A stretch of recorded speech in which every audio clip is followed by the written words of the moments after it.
Hey, what's happening guys? Welcome to eReviews. In this video, let's take a look at the camera performance of the Yunicorn. So without any further ado, let's get started.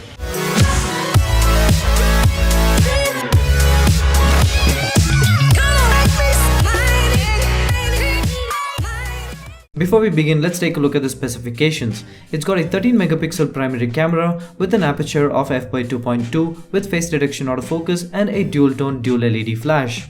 It can shoot 1080p videos at 30 frames per second, and one thing I liked about this camera setup is that it's got electronic image stabilization. Images taken in broad daylight turned out to be surprisingly good. White balance, color reproduction and dynamic range was something more than what I expected, but the amount of detail is still lacking, but given the price point, it's acceptable.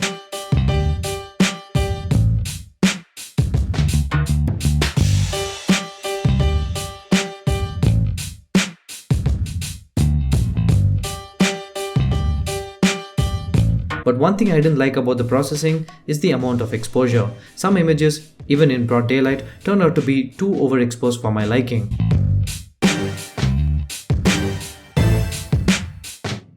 And with an aperture of f/2.2, the depth of field is defined average at best. When it comes to artificial and low light conditions, the camera does seem to perform decently. The amount of noise is comparatively low, but the issue with exposure still persists.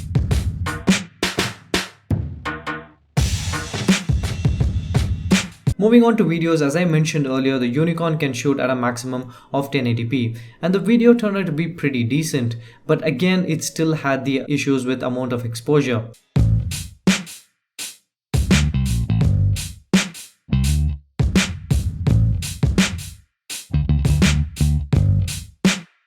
The autofocus during videos had smooth transitions.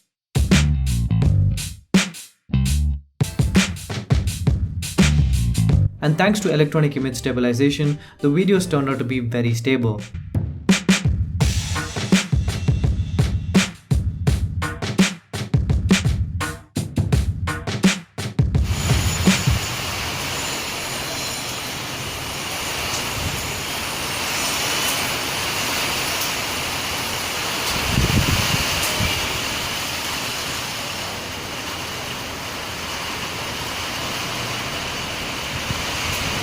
Moving over to the front of the device, we have the 5 megapixel front-facing camera with an aperture of f/2.0, and I must say that it's pretty good when it comes to that occasional selfie.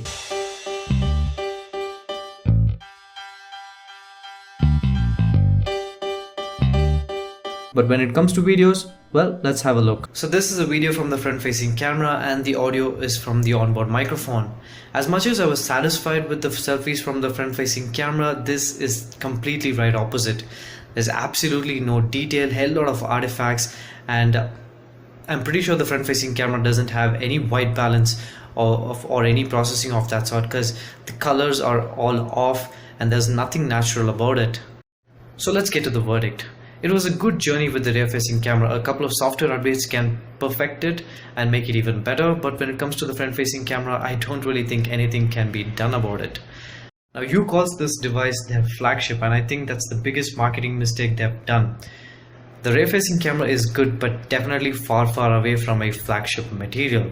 And the front-facing camera is, I think, below budget material.